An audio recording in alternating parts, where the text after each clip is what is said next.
Hello friends, welcome to bliss cinemas. இன்னைக்கு நம்ம Malaysian Tamil படமா ரிலீஸ் ஆயிருக்க கதை இல்ல பார்த்துக்கலாம் படம் எப்படி இருக்குன்னு பார்க்க போறோம். வாங்க வீடியோக்குள்ள போகலாம். இந்த படம் பார்த்தீங்கன்னா 2024 ரிலீஸ் ஆன ஒரு காமெடி த்ரில்லர் ஜானர் படம். இந்த படத்தை ஹேவோக் மதன் டைரக்ஷன் பண்ணியிருக்காங்க. இதோட ரன் டைம் பார்த்தீங்கன்னா 2 hours 25 minutes இருக்கு. இப்போ இந்த படம் எப்படி இருக்கு பார்க்கலாமா வேணாமா, யாரெல்லாம் பார்க்கலாம் அப்படின்றது இந்த வீடியோல தெளிவா பார்க்கலாம். இப்போ இந்த படத்தோட கதையை பத்தி பார்க்கலாம். நம்ம ஹீரோவும் ஹீரோயினும் பார்த்தீங்கன்னா ஓடி போறாங்க வீட்டை விட்டு, அவங்க புது வாழ்க்கையை ஆரம்பிக்கலாம் அப்படின்ட்டு. போற வழியிலேயே பார்த்தீங்கன்னா இன்னொருத்தர் வீடை விட்டு ஓடி வராரு. அவர் எதுக்காக வராரு, நம்ம ஹீரோ ஹீரோயினோட வாழ்க்கை எப்படி போகுது, இன்னொருத்தர் வந்தவர் யாரு அப்படின்றதெல்லாம் காமெடி கலந்து ஹாரர் கலந்து எல்லாத்தையுமே கலந்து சொல்லியிருக்க படம் தான் இது. இப்போ இந்த படத்தோட பாசிட்டிவ் நைட் பத்தி பார்க்கலாம். இந்த படத்தோட பாசிட்டிவ்னு சொல்ல போனா பெர்ஃபார்மன்ஸ் சொல்லலாம். படத்தில் நடிச்சிட்டு எல்லாருமே ஒரு ஓகேவான பெர்ஃபார்மன்ஸ் கொடுத்திருக்காங்க. மற்றபடி இந்த படத்துல சொல்லிக்கிற அளவுக்கு பெருசா பாசிட்டிவ் எனக்கு எதுவும் தெரியல. வேணா காமெடி போர்ஷன்ஸ் அங்கங்க ஒரு சில இடத்துல ஒர்க் அவுட் ஆயிருக்குன்னு சொல்லலாம். மற்றபடி பயங்கர கிரிஞ்சான ஒரு படமா தான் இருக்கு இது. டெக்னிக்கல் ஆஸ்பெக்ட்ஸ்ல ஓரளவு ஓகேவா இருக்கு. சினிமோட்டோகிராஃபிலாம் நல்லாவே பண்ணி கொடுத்திருக்காங்கன்னு சொல்லலாம். சவுண்ட் எஃபெக்ட்ஸ்லாம் பரவாயில்லாம இருக்கு, சாங்ஸும் பரவாயில்லாம இருக்கு. அதே மாதிரி பார்த்தீங்கன்னா இந்த படம் ஆரம்பிச்சதுலேருந்தே பார்த்தீங்கன்னா காமெடின்ற பேர்ல பண்றாங்க, சுத்தமாக ஒர்க் அவுட் ஆகவே இல்லை. காமெடியிலேருந்து ஹாரர் ஜானருக்கு மூவ் ஆகுது படம், அதுவும் எதுக்குன்னு தெரியல.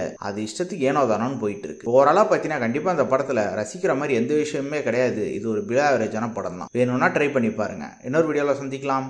தேங்க்யூ.